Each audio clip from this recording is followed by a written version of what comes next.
네, 오늘 하나님 말씀 우리 말라기 4장 말라기서 4장 우리 5절과 6절 말씀 보시겠습니다. 말라기서 4장 5절과 6절 말씀. 말라기서 4장 5절과 6절 말씀입니다.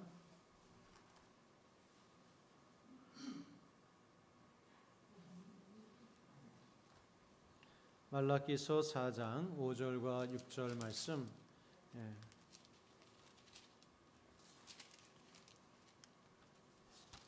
다 찾으셨죠? 우리 한 목소리로 읽도록 하겠습니다. 말라기서 4장 5절과 6절 말씀. 구약 성경 맨 끝이죠. 말라기 4장 5절과 6절 말씀. 못 찾으신 분은 그냥 함께 잘 들으시면 되겠습니다. 우리 같이 한번 읽도록 하겠습니다. 시작. 보라, 여호와의 크고 두려운 날이 이르기 전에 내가 선지자 엘리야를 너희에게 보내리니 그가 아버지의 마음을 자녀에게로 돌이키게 하고 자녀들의 마음을 그들의 아버지에게로 돌이키게 하리라. 돌이키지 아니하면 두렵건대 내가 와서 저주로 그 땅을 칠까 하노라 하시니라. 아멘. 아멘. 하나님 아버지, 우리가 구약과 신약의 관계라고 하는 중요한 주제에 대해서 앞으로 하나님 말씀을 이 오후 시간에 공부하려고 합니다. 하나님, 이 말씀을 우리가 잘 깨닫게 하여 주시고 또 바른 지식을 따른 열심을 가지고 하나님 앞에 나아갈 수 있도록 저희를 인도하여 주옵소서. 성령님께서 이 말씀을 오늘 우리의 마음에 잘 이해하게 하시고 또 깨닫게 하시고 믿어지게 하시고 순종하게 하여 주시기를 간절히 소원하오며 예수님의 이름으로 기도드렸습니다. 아멘. 네, 오늘 사실은 좀 이 프린터물을 좀 드렸어야 되는데 프린터가 고장이 나서 오늘은 좀 성경 본문을 좀 많이 찾으면서 우리 한번 좀 말씀을 보도록 하겠습니다. 네, 여러분, 우리가 이 신약과 구약과 신약은 이 구약과 신약의 관계를 잘 이해하는 것이 성경을 이해하는데 굉장히 아주 중요합니다. 그래서 구약과 신약의 관계를 좀 잘못 알면은 성경 그 해석이 좀 잘못되는 경우들을 많이 보게 됩니다. 그래서 성경은 구약과 신약으로 이루어져 있죠. 하지만 이 하나의 성경입니다. 하나의 성경. 여러분, 구약 신약할 때 그 약이 뭘 의미할까요? 약속. 네, 우리 문사님 아주 잘 말씀해 주셨습니다. 그래서 약속. 그런데 사실은 그 약속도 맞지만 조금 더 또 다른 의미도 있어요. 네, 계약. 그렇죠. 맞습니다. 그래서 이 신약 구약 할 때 약속이라는 의미도 있고 또 계약이라고 하는 의미도 있습니다.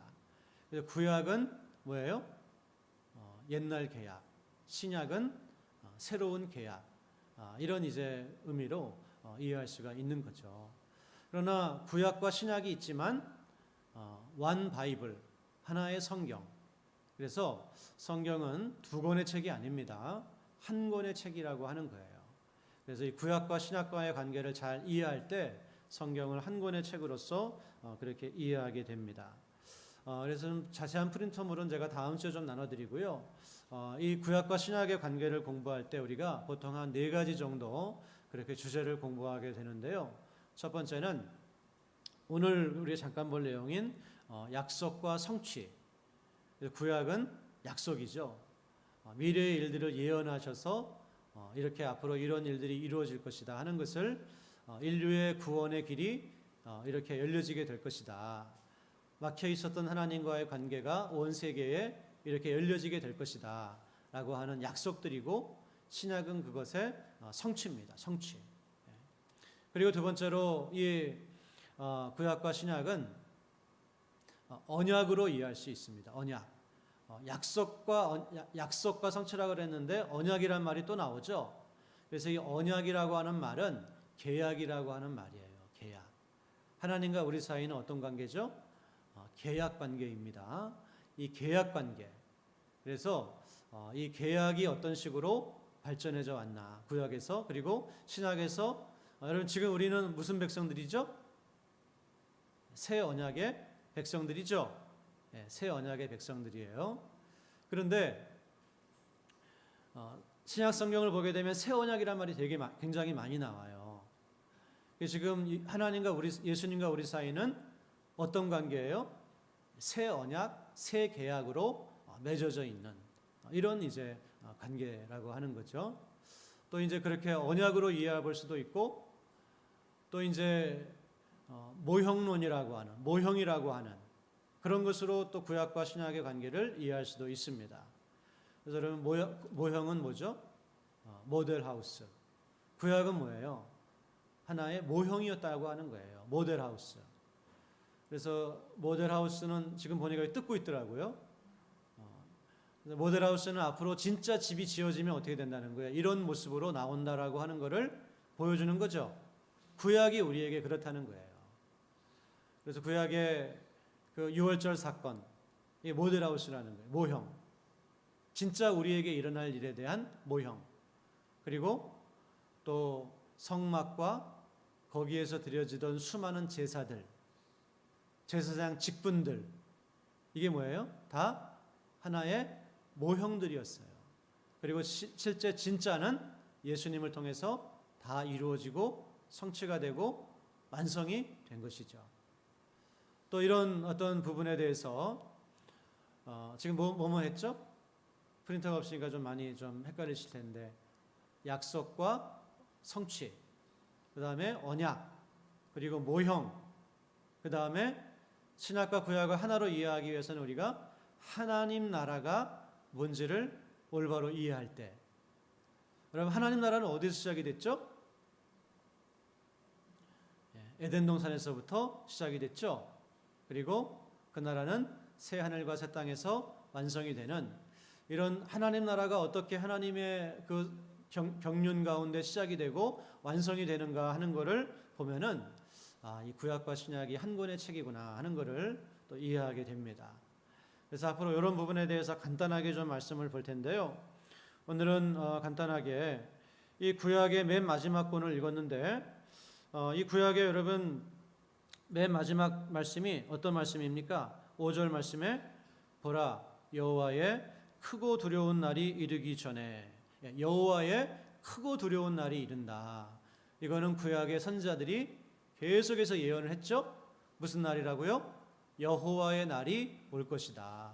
주의 날이 올 것이다. 이런 말씀들이 모든 선지자들이 예언을 했어요.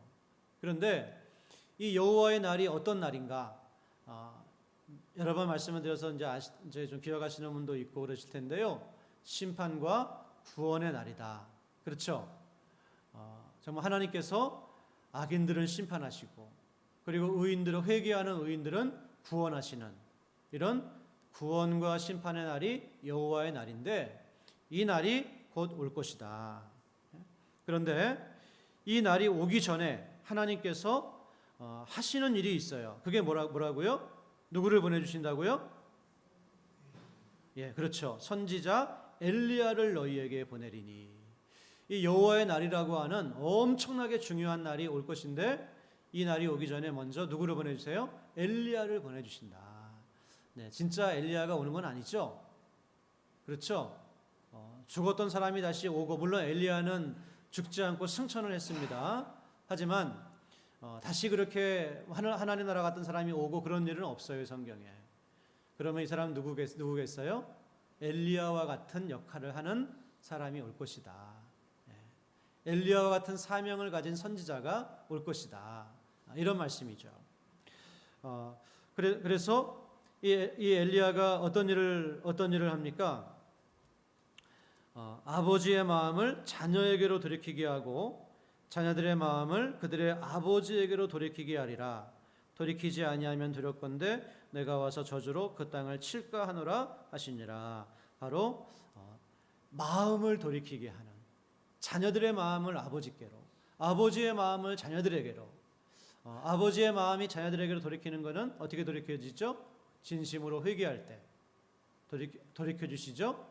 이렇게 여호와의 날이 오기 전에 이 중요한 일을 하는 그런 엘리야와 같은 사명자를 보내어 주실 것이다. 이렇게 말씀을 합니다. 여러분, 지금 이 여호와의 날, 엘리야, 또 마음을 돌이키게 한다, 이런 표현들이 이 말라기서에서 처음 나오는 표현들일까요? 아니죠. 이 표현들이 뭐 예언자들이 다 그냥 한마디씩 한 거예요. 다 그렇게 바라보고 기다렸던 거예요. 그래서 우리 아모스서 3장 7절 말씀이 말씀하고 있는 것처럼, 아모스서 3장 7절 말씀 제가 한번 읽어드릴게요. 주 여호와께서는 자기의 비밀을 그 종 선지자들에게 보이지 아니하시고는 결코 행하심이 없으시리라. 네. 무슨 말씀인가요?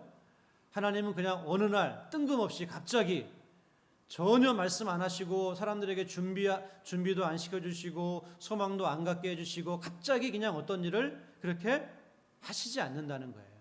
미리 계속해서 선지자들을 보내주셔서 한 가지 사건을 이런 모습으로 예언해 주시고 또 이런 모습으로 예언해 주시고, 그래서 사람들이 뭘 하게 하세요? 준비하게 하세요. 소망을 가지게 하세요. 그 일이 일어났을 때 믿음으로 반응하게 하시는 것이 하나님이 하시는 일이라고 하는 거예요. 그럼 여러분, 오늘 이 말라기서에서 말씀하고 있는 이 엘리야가 누구죠? 예? 누군가요? 제가 귀가 요새 좀 네? 세례 요한. 네, 그렇죠. 맞습니다. 바로 세례 요한을 예언하고 있는 것이죠. 그래서 이 세례 요한이라고 하는 사람은 굉장히 독특한 사람이에요. 구약의 마지막 선지자, 그래서 율법과 선지자에게 속해 있었던 마지막 사람이면서 동시에 여러분, 성경에 누가 앞으로 태어날 것이다, 이런 예언이 누가 있죠? 예수님 말고. 제가 지금 생각이 안 나는 걸 수도 있고 모르는 걸 수도 있는데요. 누가 태어날 것이다라고 하는 예언이 성경에 있나요? 네, 모세와 같은 지도자. 이제 그거는 이제 예수님이죠. 모세와 같은 선지자를 너희에게 보내주실 것. 신명기 18장에. 그거는 이제 예수님에 대한 말씀이고, 예수님 말고 누가 있죠? 아마 없지 않을까요? 네, 잘 모르겠어요. 근데 어쨌든 하나님께서 이 그 세례 요한은 한 번이 아니에요. 제가 알고 있는 것만 적어도 3번 이 엘리야라고 하는 사람이 와서 그 메시아의 길을 예비할 것이다, 이렇게 그 하나님께서 예언을 해주셨어요. 그러니까 이 사람이 굉장히 중요한 역할을 한 것이고 또 아주 독특한 그런 사명을 받은 사람이다, 그걸 우리가 알 수가 있는 거죠. 그래서 우리 엘리야에 대한 말씀이 어디에 있나요? 우리 이사야서 40장 3절에서 5절 말씀 다 같이 한번 보도록 하겠습니다. 이사야서 40장 3절에서 5절.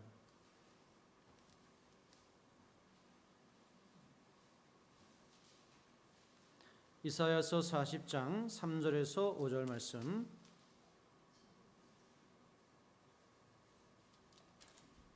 이사야서 40장 3절에서 5절 말씀.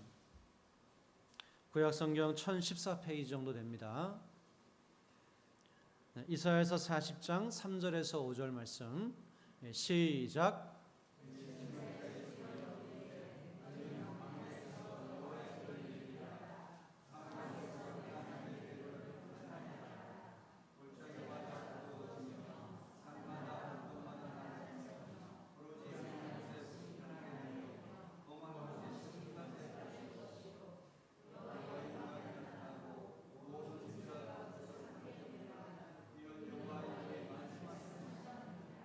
아멘, 아멘. 네, 외치는 자의 소리요. 지금 외치는 자의 소리를 향하여서 어때요? 하나님께서 광야에서 여호와의 길을 예비하라. 사막에서 우리 하나님의 대로를 평탄하게 하라. 네, 그래서 이 외치는 자의 소리를 향하여서 무슨 사명을 감당하라고요? 여호와의 길을 예비하는, 사막에서 하나님의 길을 대로를 평탄하게 하는, 골짜기는 어때요? 움푹 파인 곳은 도두어지고 산과 언덕은 낮아지고 고르지 아니한 것이 평탄하게 되고 험한 것이 평지가 되는, 이런 하나님이 오시는데 그 하나님이 오시도록 길을 예비하는 그런 사명을 누가 감당하라고요? 외치는 자의 소리여 감당하라. 그래서 이거는 이 당시에 왕이 임할 때의 그런 모습을 보여주는 거예요. 왕이 어느 날 그냥 오는 것이 아니라 먼저 그 길을 예비하는 자들이 그 왕이 오는 길을 잘 닦아서 아주 영광스럽게 그렇게 오도록 길을 닦습니다.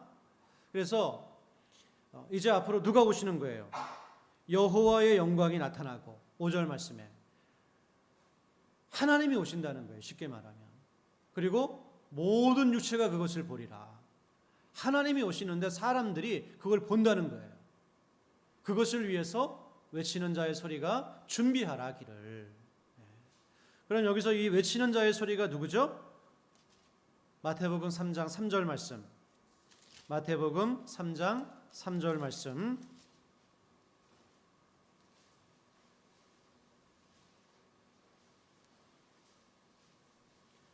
마태복음 3장, 네, 우리 1절 말씀부터 한번 보시겠습니다. 마태복음 3장 1절 말씀부터. 마태복음 3장 1절 말씀. 그때에 세례 요한이 이르러 유대 광야에서 전파하여 말하되 회개하라 천국이 가까이 왔느니라 하였으니 그는 선지자 이사야를 통하여 말씀하신 자라. 일러스되 광야에 외치는 자의 소리가 있어 이르되 너희는 주의 길을 준비하라 그가 오실 길을 곧게 하라 하였느니라. 아멘. 여러분, 이 말씀에 의하면 그 이사야서 40장이 말씀하는 외치는 그런 소리, 여호와의 길을 예비하는 외치는 자의 소리, 이 소리가 누구라고요? 세례 요한이죠. 바로 이 이사야 40장이 예언하는 외치는 자의 소리가 세례 요한이다. 그러니까 이 세례 요한이 구약에서 이미 예언된 그런 사람이었다는 거예요. 그러니까 아주 좀 독특한 그런 사람이죠. 뿐만 아니라 누가복음 3장, 요한복음 1장 23절에서도 이 외치는 자의 소리가 바로 세례 요한이다. 이렇게 분명하게 말씀을 하고 있습니다. 그리고 뿐만 아니라 우리 다시 말라기 4장은 지금 좀 이렇게 접어놓고 계시죠? 말라기 4장 그 5절에서 6절 말씀을 보면, 말라기 4장 5절에서 6절 말씀을 보면, 보라 여호와의 크고 두려운 날이 이르기 전에 내가 선지자 엘리야를 너희에게 보내리니. 자, 엘리야 세례 요한을 보내주시는데 세례 요한이 오면 어떤 일을 하나요? 마음을 돌이킨다. 자녀들의 마음을 아버지께로 돌이킨다. 회개하게 한다. 준비하게 한다. 그런 말씀이었어요. 세례 요한이 태어날 때 어떤 일이 있었는지 누가복음 1장 한번 보시도록 하겠습니다. 누가복음 1장 13절 말씀부터.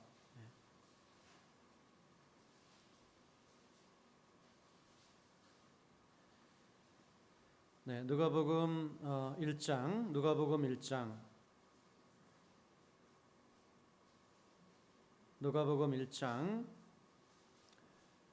12절 말씀부터 한번 보시겠습니다. 누가복음 1장 12절 말씀부터. 누가복음 1장 12절 말씀. 사가랴가 보고 놀라며 무서워하니 천사가 그에게 이르되 사가랴여 무서워하지 말라 너의 간구함이 들린지라 내 아내 엘리사벳이 내게 아들을 낳아주리니 그 이름을 요한이라 하라.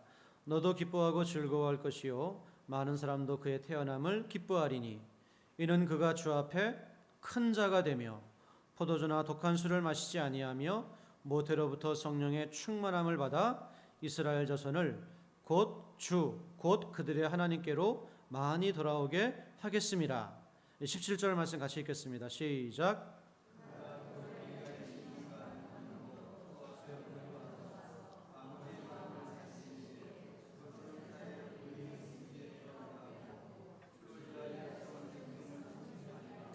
아멘, 아멘. 세례 요한이 엘리야의 심령과 능력으로 주 앞에 먼저 와서, 구약에서는 여호와라고 말씀하죠. 여호와 앞에 먼저 와서 아버지의 마음을 자식에게 거스르는 자를 의인의 슬기에 돌아오게 하고 주를 위하여, 여호와 하나님을 위하여 세운 백성을 준비하리라. 네, 이렇게 말라기서를 통해서 말씀하고 있는 것이죠. 그래서 여러분, 이 말라기 4장 5절과 6절 말씀이 누구에 대한 말씀이라고요? 세례 요한. 그리고 말라기 3장 1절 말씀도 한번 좀 볼까요? 3장 1절 말씀도, 3장 1절 말씀.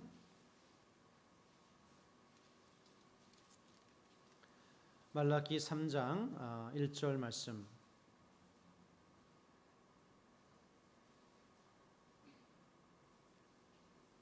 네, 말라기 3장 1절 말씀에서도 또 이렇게 말씀하고 있는데요.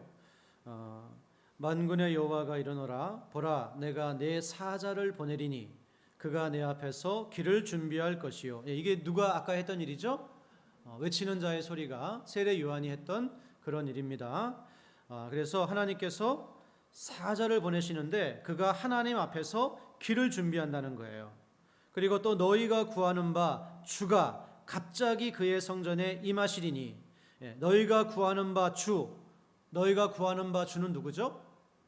지금 메시아를 가리키는 거예요. 메시아를 가리키는데, 예수님을 가리키는데, 예수님이 갑자기 그의 성전에 임하시리니, 예수님이 갑자기 그냥 성전에 임하셨죠. 곧 너희가 사모하는 바 언약의 사자가 임하실 것이라. 이렇게 여기에서도 세례 요한의 사역에 대해서 예언하고 있는 거예요. 그 구약에서는 세례 요한에 대해서 이렇게 세 군데, 제가 모르는 더 본문이 있을지 모르겠지만은 제가 찾아본 것은 세 군데 정도에서 이렇게 언약의 사자가, 이렇게 하나님께서 세례 요한을 보내서 예수님의 사역을 준비하게 할 것이다. 그렇게 이제 말씀을 하셨죠. 우리 마태복음 11장 9절도 한번 찾아보도록 하겠습니다. 마태복음 11장 9절.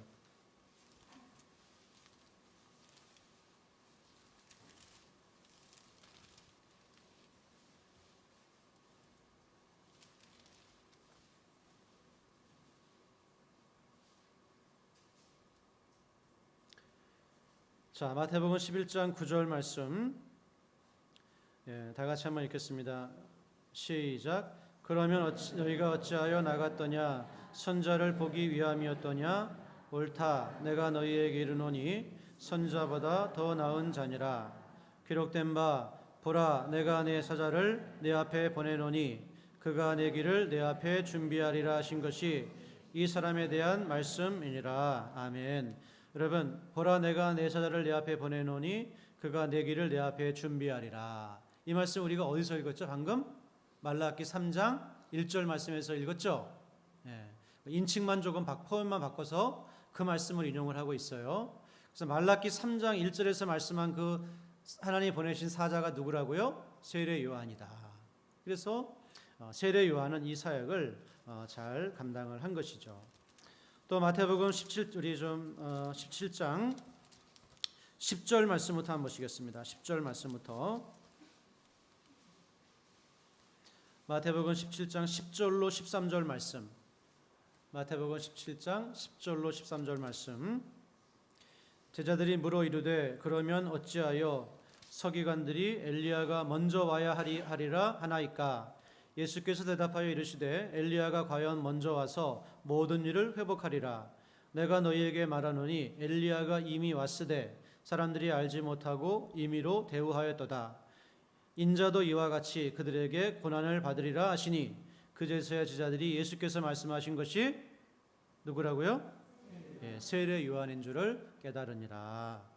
이렇게 그 세례 요한은 정말 하나님께서 구약에서 여러 번 이 땅에 올 것을 약속해 주셨고 또 어떤 일을 할 것을 약속해 주셨고 세례 요한은 그 말씀대로 그대로 와서 어떻게 사명을 감당했어요?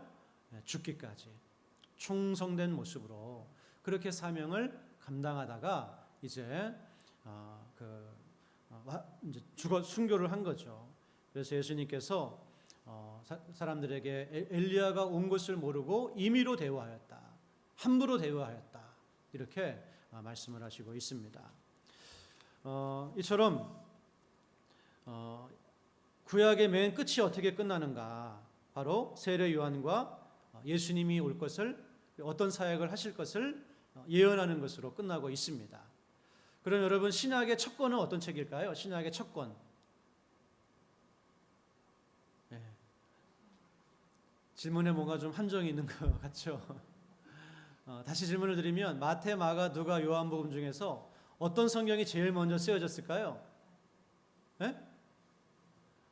요한? 땡. 아마도 거의 마가복음이 제일 먼저 쓰여진 성경으로 그렇게 연도상 물론 이제 좀 그 각각 다른 사람들이 기록을 했지만 기록 연대는 마가복음이 제일 먼저 기록이 되었을 거다. 그렇게 생각을 합니다. 그럼 마가복음 1장 가서 한번 보겠습니다. 신약의 첫 번째 기록된 성경이 어떤 내용으로 기록이 되어 있는지 한번 마가복음 1장으로 가서 한번 보시겠습니다.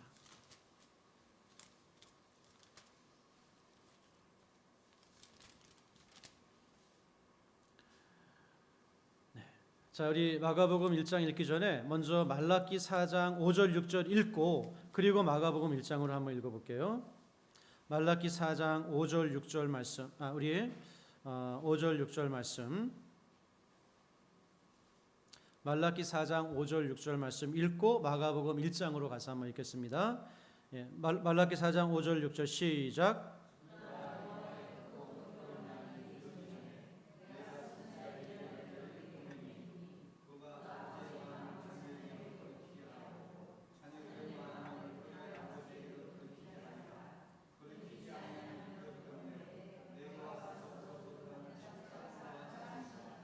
아멘. 자, 이제 마가복음 1장 한번 읽겠습니다. 시작.